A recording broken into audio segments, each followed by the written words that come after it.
The record was wrong. That was the first thing Senior Arbiter Vasetha noticed when he opened the file. Not the content, not the implications, not the 12-page supplemental report that would later cause 3 members of the Galactic Conclave to resign their posts. What he noticed in that first quiet moment before everything changed was the timestamp. The humans had responded to the formal challenge declaration in 4 minutes and 17 seconds, not 4 hours, not 4 days. The standard response window for a species receiving a conclave ultimatum was 30 planetary rotations. The humans had replied in 4 minutes. Vasethan set down his annotation stylus. He looked at the timestamp again. Then he looked at the challenge itself, the most carefully worded, legally ironclad, deliberately structured ultimatum the Conclave had issued in 200 years. Then he looked at the human response. It was 3 words. We accept unconditionally. He didn't sleep that night. Later, he would understand that this was the last rational decision he made for a very long time. The Conclave's challenge had not been issued recklessly. That point matters. It had been the product of 9 years of deliberation, 47 formal review sessions, and the unanimous endorsement of every senior arbitration body in a coalition spanning 61 species. The Galactic Conclave did not issue challenges carelessly. It issued them precisely, legally, with the full ceremonial weight of galactic institutional authority behind each word. And the challenge was this. Humanity's expansion into the Karath corridor had violated 7 separate colonial boundary agreements. Humanity's ships had crossed demilitarized zones on 11 documented occasions. Humanity's representatives had, on 4 separate instances, interpreted treaty language in ways that no other species had ever attempted, finding loopholes that other civilizations called legal fictions and humans called creative reading. The Conclave was not at war with humanity. The Conclave was above war. What the Conclave issued was a supremacy challenge, an ancient, formal, legally binding declaration that said, in effect, demonstrate that you deserve the rights you claim or surrender them. Most species, upon receiving one, negotiated. Several had wept. One civilization had dissolved its colonial government within 2 weeks, surrendering autonomy to avoid the formal process. The humans had replied in 4 minutes and 17 seconds. We accept unconditionally. It's a bluff, said Senior Arbiter Conclave member Drathila, when Vasethan presented the response at the emergency session. She was the oldest member of the body, her secondary neural cluster visible through thinning cranial tissue, her dismissiveness a product of 2 centuries of watching lesser civilizations overreach. They don't understand what they've accepted. I sent them the full procedural document, Vasethan said carefully. All 412 pages, with the mortality addendum. Silence. They replied to that too, he added. He placed the second document on the central table. It was 2 words. Good, send coordinates. Here is what the supremacy challenge actually meant, because the Conclave had made certain humanity understood every clause. It was not a war. It was not a debate. It was not a legal proceeding where lawyers argued and judges deliberated. It was a series of structured trials, endurance, intelligence, adaptability, sacrifice, conducted over 18 planetary months, scored by neutral observers from non-aligned species, with results binding under galactic law. The losing party surrendered territorial claims and accepted supervised status for a minimum of 50 years. No species that had accepted a supremacy challenge in its full, unconditional form had ever won one. Not once.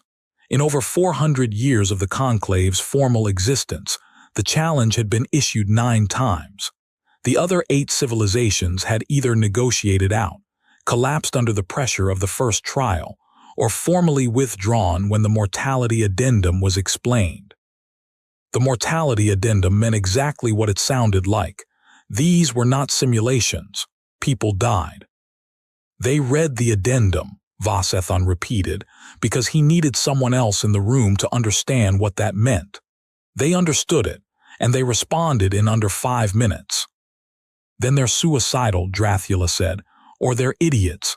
Either way, the conclave wins. Vasethon looked at his notes. He looked at the timestamp again. 4 minutes and 17 seconds. He thought about how long it would have taken him to read 412 pages of procedural law. He thought about what kind of mind replies to a death-inclusive ultimatum in under 5 minutes. The question that wouldn't leave him was not asterisk, are humans stupid enough to accept? The question was asterisk, why did they already know they would? The first trial began 42 days later, on the neutral ground of observation platform Cethara, above the fifth moon of a gas giant that no one had bothered to name. 216 alien observers from 39 non-aligned species, a medical team from the Vareth Collective, chosen for their neutrality and their meticulous documentation practices. Live feed transmitted to 40 billion receivers across the Conclave's network. And 12 humans. 12. The Conclave had expected a delegation, advisors, commanders, technical specialists, political representatives. They'd prepared accommodation for 60. They'd allocated 6 months of logistical coordination for managing the human presence during the challenge trials. 12 humans arrived. 11 of them were wearing the same gray uniform with no rank insignia. The 12th was wearing civilian clothes and carrying a thermos. The Vareth medical team documented everything. Their initial assessment, filed at 09:14 station time on the first day, read as follows. Human delegation appears small, lightly equipped, and notably relaxed for a species facing institutional subjugation. Possible cultural performance. Possible medication. Unclear. The woman with the thermos was named Commander Elena Vasquez, though she introduced herself as Elena and shook hands. Actually physically grabbed and rhythmically compressed the limbs of every alien dignitary present, which caused 2 of the Vareth medics to quietly pull up neurological distress protocols before realizing this was a greeting. "Nice place," she told Vasethon, looking around the observation platform with the easy assessment of someone cataloging a room they intended to rearrange. "Cold, though." "The temperature is calibrated to conclave standard," he said. "Right," she took a sip from her thermos. "You calibrate your neutral ground to your own species' comfort range. That's interesting." He had no answer for that. He wrote it down. The first trial was called the Crucible of Endurance. It had broken 4 civilizations. Its design was elegant in its cruelty, a sealed environment, resource scarce, with problems that multiplied faster than they could be solved. The goal was not to complete the trial. The goal was to demonstrate decision-making quality under sustained, escalating stress. Observers scored not on success but on asterisk methodology, how a species prioritized, communicated, and maintained cohesion when failure was continuous and inevitable. Most species, facing the trial's design, attempted to solve the problem systematically. They prioritized, categorized, and worked through challenges in logical sequence. They maintained formal hierarchies. They documented their failures.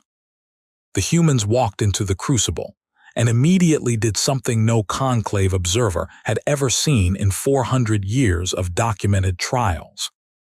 They started laughing.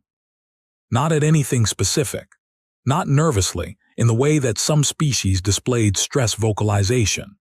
They were laughing at each other, exchanging words the translation matrix initially failed to parse, making sounds that the Vareth medical team logged as possible respiratory distress before Vasethon gently suggested they were jokes. "Are they experiencing psychological fracture?" asked Observer Prime Leth Karas of the Narun delegation, leaning toward Vasethon with genuine concern. "I don't think so," Vasethon said slowly. He was watching Elena Vasquez, who had stopped laughing first, was now studying the room with calm, flat attention, and had begun quietly talking to two of her team members in a way that looked entirely casual and was, he was almost certain, not casual at all. "What are they doing?" Lethkaras pressed. "I'm not sure yet." That was the first time Vasethon used those words. It would not be the last. Within 20 minutes, the humans had reorganized themselves in a way that had no precedent in the Conclave's trial records. They didn't form a command hierarchy. They formed something the translation matrix rendered as an asterisk rotating problem pool. Individuals cycling through leadership on specific tasks based on a system Vasethon couldn't fully decode from observation alone. Someone would step forward on a technical problem, someone else on a physical challenge. When two humans disagreed, they argued loudly, bluntly, with a directness that made three alien observers visibly uncomfortable. And then one of them said, "Fine, your call," and meant it and moved on in under 30 seconds. "They don't resent losing the argument," Vasethon murmured, almost to himself. "What?" said Lethkaras. "When they concede, they actually concede. There's no," he searched for the word, "there's no status damage. They lose the argument and immediately redirect the energy into executing the winning decision. Every other species we've run this trial on carries the weight of lost arguments into the next problem. It slows them." Lethkaras watched the humans for a long moment. "That seems inefficient socially." "Yes," said Vasethon, "it does." He didn't say what he was thinking, which was, unless the social cost is actually zero, and they've somehow made it zero, in which case they've solved a coordination problem that has been biologically intractable for most species for their entire evolutionary history. He wrote it down instead. On the fourth day of the crucible, a human named Sergeant Technical Dakarai Osai broke his hand. Not metaphorically, not as a cultural gesture. He was moving a load-bearing structural component. The component slipped, and 3 bones in his right hand fractured audibly enough that the nearest Varath medic heard it from 6 meters away. The medic moved to intervene. Standard protocol. Injury in trial equals medical pause, documentation, assessment. Dakarai Osai looked at the medic, looked at his hand, flexed the fingers twice, which visibly should not have been possible, and which made the medic's instrument spike, and said, "I'm good," and kept working. The Varath medic filed an urgent supplemental report.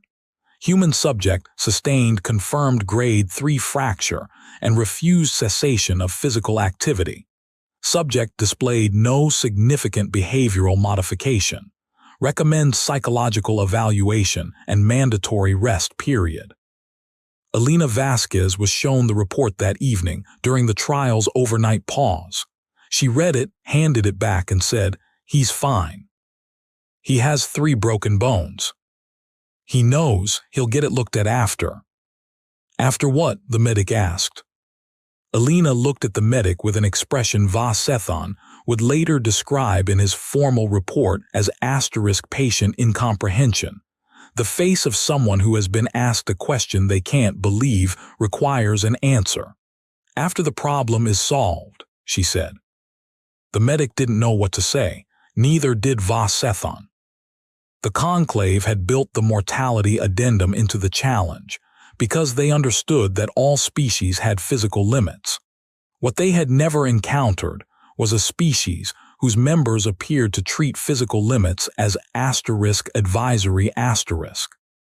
They won the crucible. No species had ever won it. The Varath scoring matrix, which had never needed to accommodate a full success in 4 centuries of application, generated an error code when it attempted to calculate the final result. A junior Varath statistician had to manually override the system and enter the score by hand. Vasethon sent the result to Drathula immediately. Her response took 6 hours. Anomaly, proceed to trial 2. He stared at the word *anomaly for a long time. Then he looked at his notes on the crucible. 12 humans, 4 days, 1 broken hand that kept working. A coordination system no sociologist had ever theorized. 0 psychological fractures. And the laughing, he kept coming back to the laughing. Not at the start when it could have been nerves. In the middle asterisk when the problems were worst. Two humans covered in trial environment debris, exhausted, working on a problem they hadn't solved yet. And one of them said something and the other one laughed. What were they saying? He requested a full translation review of every piece of recorded human dialogue from the crucible. The review came back 48 hours later. 30% of the human-to-human communication during the crucible had been non-task related. Jokes, references to experiences outside the trial, small, personal comments. One human had, during the most complex crisis point of the entire trial, spent 45 seconds telling another human about a meal they wanted to eat when it was over. The Conclave's standard trial theory held that non-task communication under extreme stress was a symptom of cognitive overload, a sign of a mind losing its grip on prioritization. Species that exhibited it early in trials tended to perform poorly overall. The humans had been doing it deliberately.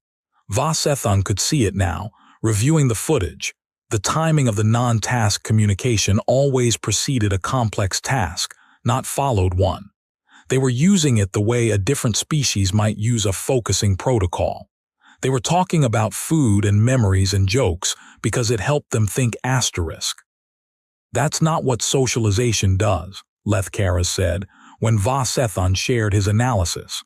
Socialization releases tension. These humans were asterisk building something with it. Yes, Vasethon said. I think they were building, he paused. I'm not sure we have a word for it. The closest the translation matrix could offer was collective psychological armor. The second trial was called the Weight of Command. It had a simpler premise, one individual, one decision, and consequences that could not be undone. The Conclave had designed it specifically to break the thing most civilizations called leadership, to demonstrate that under true pressure, even the best commanders eventually chose themselves. It wasn't cynicism. It was data. 400 years of documented evidence. Elena Vasquez sat down across from Vasethon in the pre-trial briefing room. She was still holding the thermos. He had begun to suspect the thermos was intentional, a prop, a signal, a small declaration of ease that she maintained specifically because ease unnerved people who expected fear. He couldn't prove it. The trial structure, he began. You'll be given strategic control over a simulated. I read it, she said. The full document. All of it. She met his eyes. She had dark eyes with the particular quality that Vasethon had begun to identify across the human team, a steadiness that didn't read as calm exactly, but as asterisk depth asterisk, as if behind the surface expression was a great deal of quiet machinery running. I have a question. Yes. The historical failure rate. 62% of command trial subjects. Does that include the failure of nerve or just the failure of decision? He didn't understand the distinction. He said so. There's a difference, Elena said, between choosing wrong because your mind breaks and choosing wrong because you make a real choice under real pressure and it turns out to be incorrect. One's a collapse, the other's just the job. She took a sip. Because I can prepare for the job, I can't really prepare for collapse. I just need to know which one your scoring system is measuring. Vasethon looked at her. Why does that matter to your preparation? Because if you're measuring collapse, I can't help my score. If you're measuring decision quality, then I need to stop worrying about the outcome and focus on the process. Different headspace. He had no immediate response. He wrote it down. The scoring system, he said eventually, measures outcomes. Oh, she considered that. That seems like the wrong thing to measure. The second trial broke 3 of the Conclave's observers before it broke Elena Vasquez, which was the direction the breaking was supposed to go, and which meant it didn't break her at all. The trial's design placed her in command of a scenario with no good outcomes. A trolley problem variant so sophisticated it had been refined over a century to close every logical escape route. Every previous command trial subject had either chosen themselves, frozen, or attempted to invalidate the premise by attacking the trial structure. Elena Vasquez chose the option that cost her the most, without hesitation, without visible distress. And then she sat down, and when Vasethon's junior observer asked her how she felt, she said, "Like I did my job," in a voice so flat and so calm that the observer later told Vasethon the answer had frightened her more than any display of emotion would have. "She wasn't numb," the observer said. "I need you to understand that. She wasn't in shock. She had processed it in advance. She anticipated the worst option and pre-accepted it," Vasethon said. "Yes, before the trial started. She walked in having already," the observer stopped. "How do you prepare for something like that?" This is where everything changed. Not loudly. Not with any single moment that observers could point to afterward and agree on. It changed the way understanding changes, gradually, then suddenly, with the horrible clarity of a picture you've been looking at wrong. Vasethon had been keeping a private file, not the official record, not the conclave's documentation, his own notes, and reading them back at the end of the second trial, he saw it. The 4-minute response, the thermos, the laughing, Dakari Os working through a broken hand, Elena's pre-accepted worst option. He had been treating these as separate data points, anomalies, quirks. They weren't anomalies. They were the same thing. Over and over in different forms, the humans had demonstrated the same underlying capability, and the conclave, Vasethon included, had been too focused on the individual behaviors to recognize the pattern. He pulled up the original challenge document. He reread the conclave's formal justification for issuing it. Humanity's persistent pattern of accepting costs that rational civilizations would refuse. The conclave had issued the challenge because humans kept doing things other species wouldn't do. They had framed it as recklessness, as ignorance, as a species that didn't fully understand consequence. But what if humanity understood consequence perfectly? What if the 4-minute response time wasn't because they hadn't read the document? What if it was because they had read the document, understood every word of it, and had been waiting for exactly this challenge to arrive? Vasethon sat with that thought for a long time. Then he looked at something he hadn't thought to look for until now, humanity's history with the supremacy challenge. Not whether they'd received one before, but whether they'd prepared for one. The research took 2 days. What he found made him close his file, sit in silence, and then call Drathula. The humans have been running internal simulations of every documented supremacy challenge for the last 11 years, he said, without preamble. A pause. That's not possible. The full procedural records are restricted. They used the public trial summaries and the Varith medical documentation, which is publicly archived for research purposes. They reconstructed the trial structures from secondary sources. They ran hundreds of simulated versions using teams of volunteers. They've been training for this since before we issued the challenge. He stopped. Let that settle. The 4-minute response wasn't impulsive. It was the moment they'd been building toward for over a decade. Another pause longer. Vasethon, Drathula said very carefully, what exactly did we challenge? That was the question. That was the only question that mattered now, and the answer was still assembling itself in pieces. The third trial was the one that split the Observation Council. Called the Rift of Accord, it was a multi-party negotiation trial with a structure specifically designed to punish any species that valued individual members over collective strategy.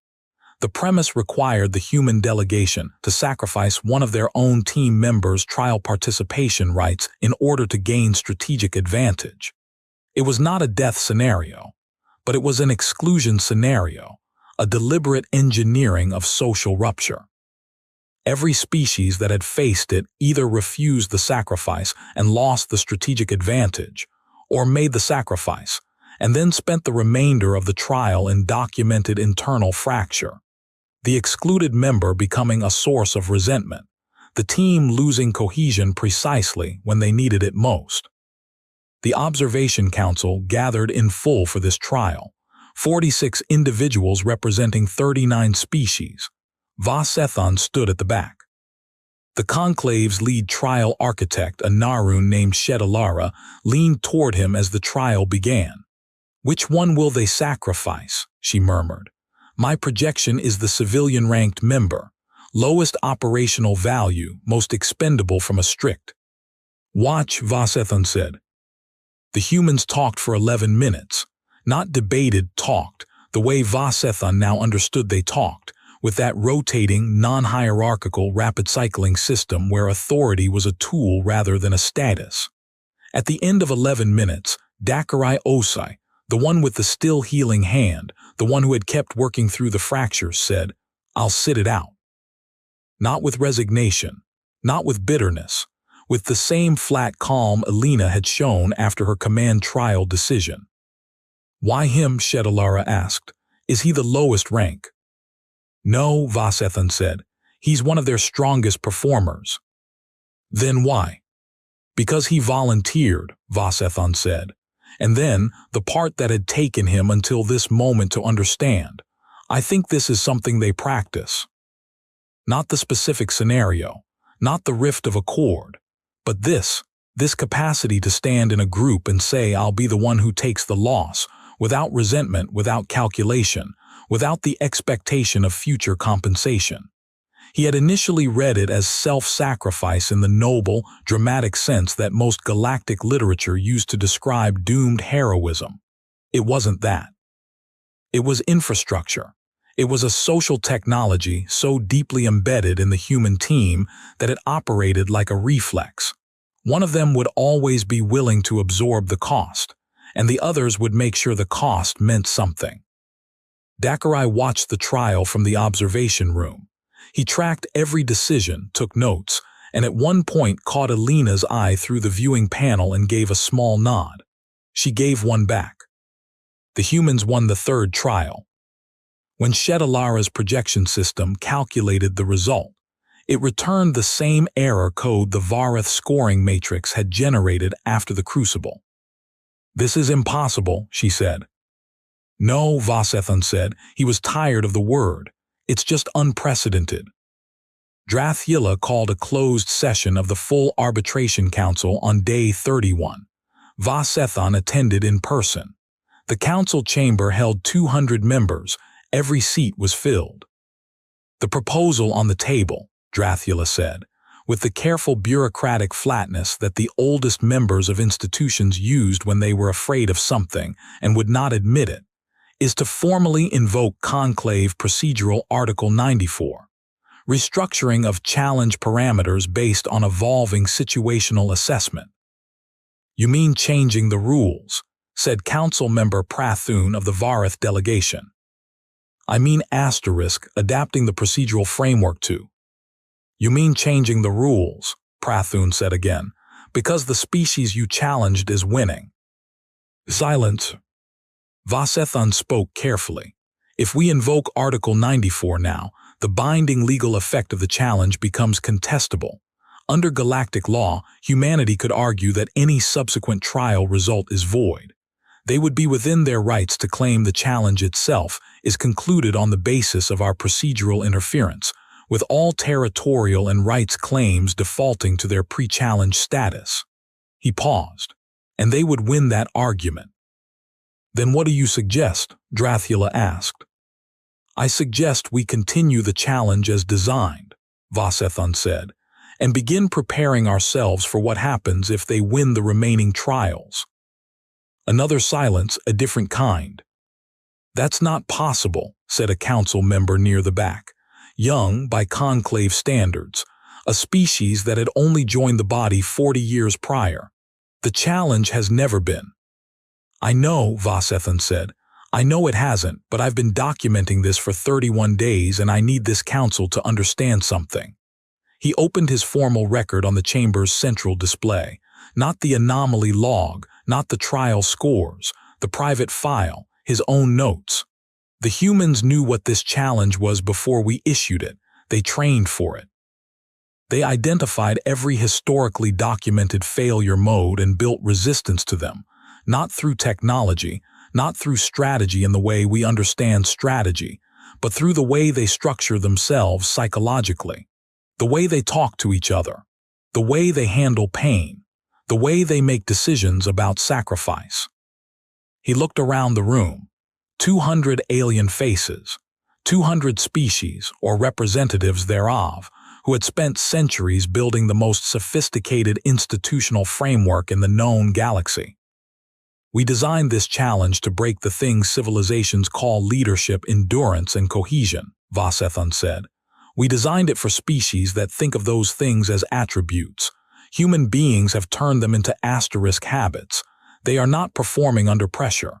They are performing exactly as they perform normally. The pressure isn't changing them. He stopped. It might actually be where they're most comfortable. There were 2 trials remaining. The fourth, the mirror of self, a psychological endurance scenario that worked by confronting individuals with simulations of their own worst failures, designed to induce paralytic shame in every documented case. Standard conclave theory. Every species has a shame architecture, and sustained exposure to personal failure creates a spiral that eventually becomes unworkable. Elena Vasquez went in alone. She was in there for 9 hours. When she came out, she looked tired, the first time Vasethon had seen unambiguous fatigue on her face, and she said nothing to anyone for 23 minutes. The Vareth medical team hovered. Vasethon waited. Then Dakarai Osai handed her the thermos. She took it, drank, set it down, said okay, nothing else, stood up and walked to the briefing table. How did you, Vasethon began. I've done harder things than look at my own mistakes, she said. I spent a long time learning how not to turn away from them. She looked at him directly. Your psychologists built a machine to break people with their own guilt. We teach each other, starting young, to sit with guilt until it becomes information instead of injury. A pause. It's not easy. I'm not saying it was easy, but a mirror isn't a wound. Vasethon looked at her for a long time. He thought about what kind of civilization would build psychological endurance to self-examination as an asterisk cultural practice, not as an elite trait, not as a philosophical achievement, but as something you taught children. Something ordinary. He wrote it down. Trial 4 complete. The 5th trial was the one the conclave had never expected anyone to reach. In 400 years, no species had. It existed in the procedural documents as a formality, a final validation, never activated, never detailed to challenged parties because there had never been a need. Its name translated approximately to the last threshold. It was not a test of endurance. It was not a test of command or psychology or negotiation. The last threshold was a choice. Humanity could accept a modified settlement, significant territorial concessions, a supervised status period of 20 years rather than 50, full retention of most colonial rights, or they could decline the settlement and continue. If they declined, there was a 6th trial.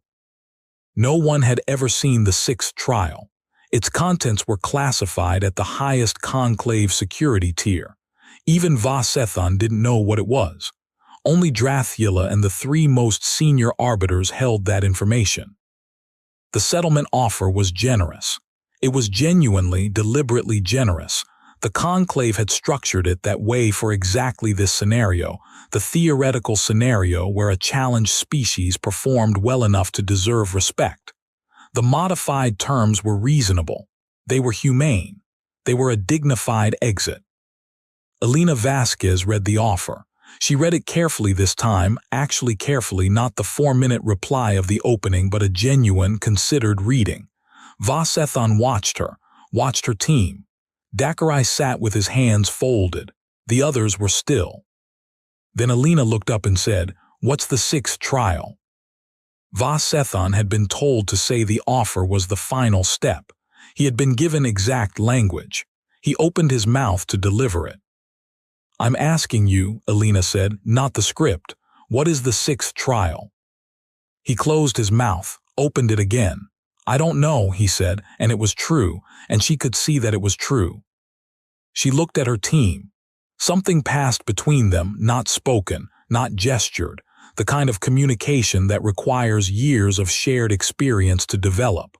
11 people and 1 thermos, and a silence that lasted about 4 seconds. "We decline the settlement," she said. The room became very quiet. "Commander Vasquez," he leaned forward. He was, for the first time, not writing anything down. "You don't know what the sixth trial is. No one outside the senior council knows. You would be declining a fair settlement for an unknown." "Yeah," she said. He stopped. He had been about to say irrational asterisk. He had been about to use that word, and then he heard it inside his own mind and understood how inadequate it was. "Why?" he said instead. "Why would you do that? You've won 4 trials. You've earned the right to negotiate from a position of real strength. The settlement preserves nearly everything you." "Because we're not here for nearly everything," Alina said. Her voice was still level, still carrying that quality he'd identified on day 1, that depth behind the surface. "We're here because you told us we didn't deserve what we'd built.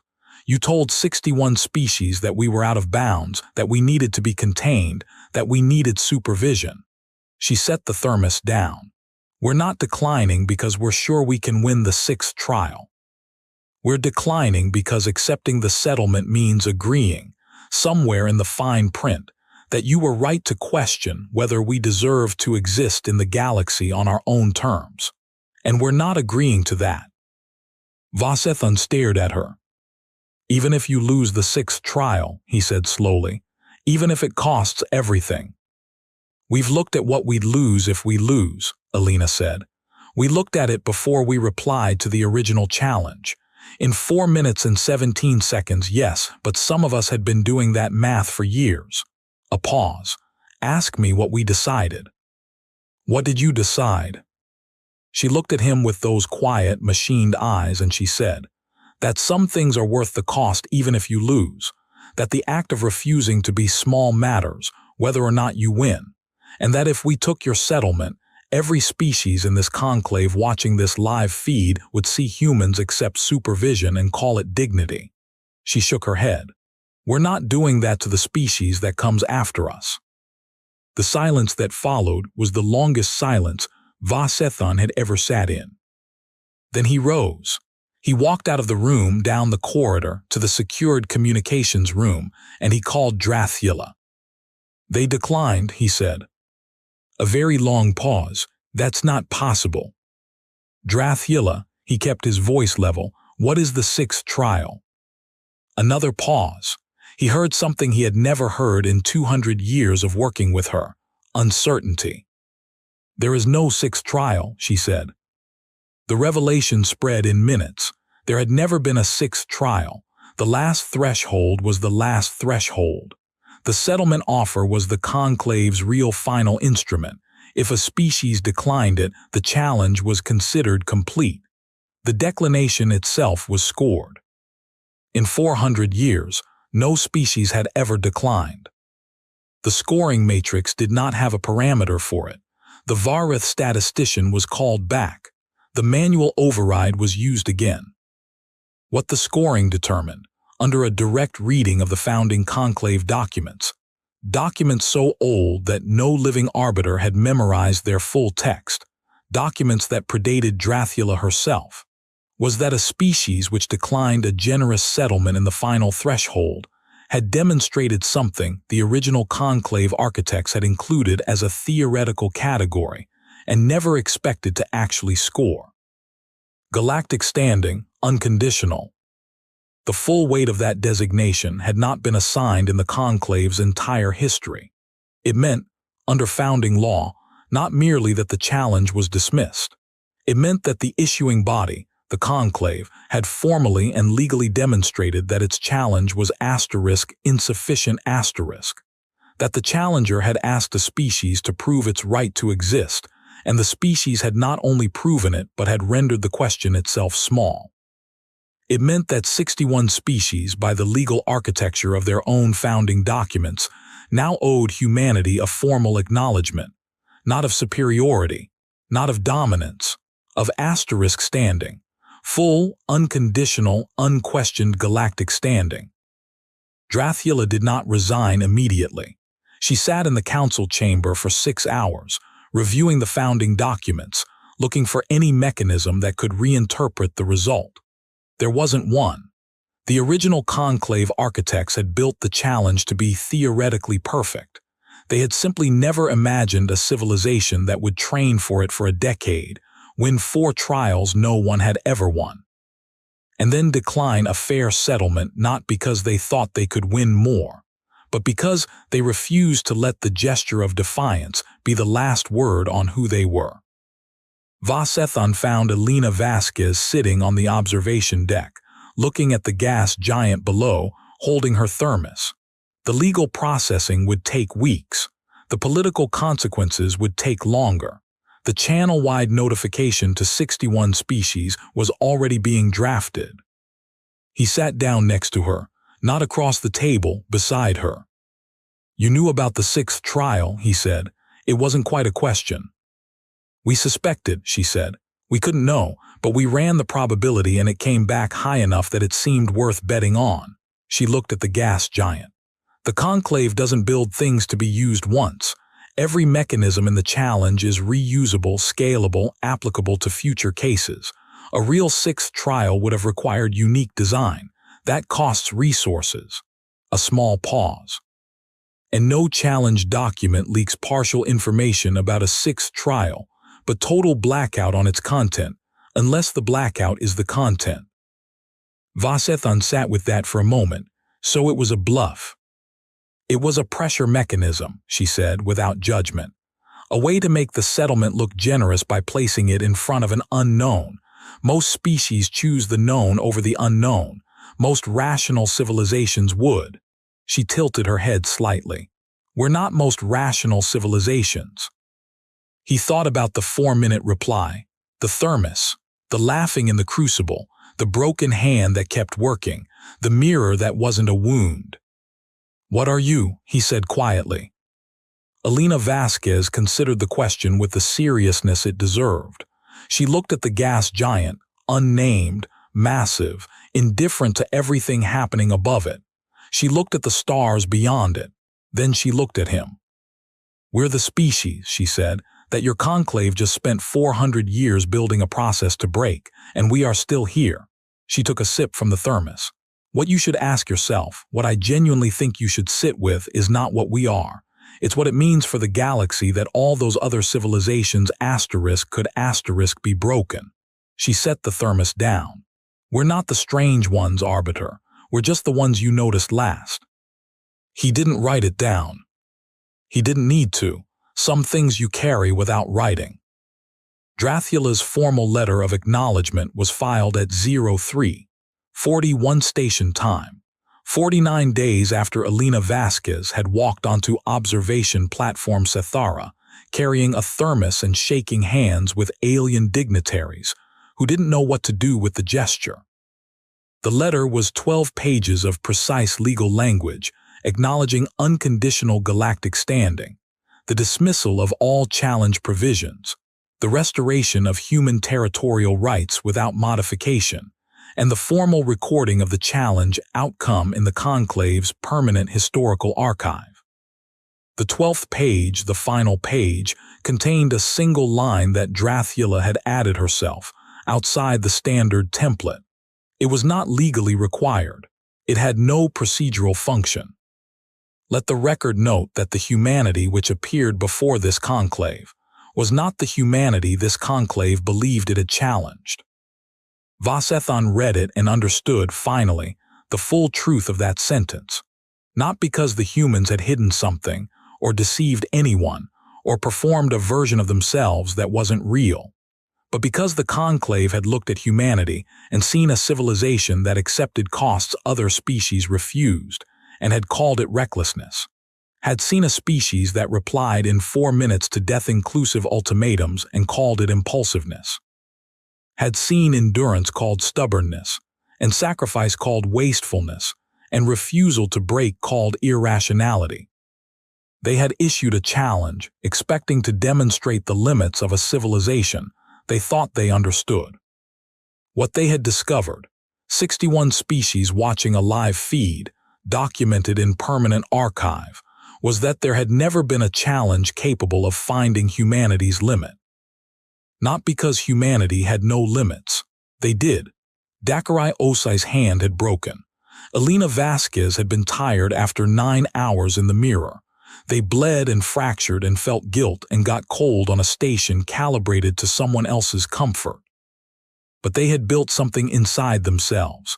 Not in their technology, not in their weapons, not in their ships or their stations or their political structures, that no external force had ever successfully reached. A capacity not for endurance alone, but for the specific, quiet, unglamorous act of deciding before the trial begins that the cost is already acceptable, that the loss is already survived, that the question of whether to continue is already answered. The galaxy had been asking humanity to prove it deserved a place among the stars. Humanity had spent the better part of a decade practicing the answer. And when the moment came, they hadn't shouted it, they hadn't wept it, they hadn't written it in fire across the sky. They had walked in carrying a thermos, shaken every hand in the room, and waited with infinite, terrible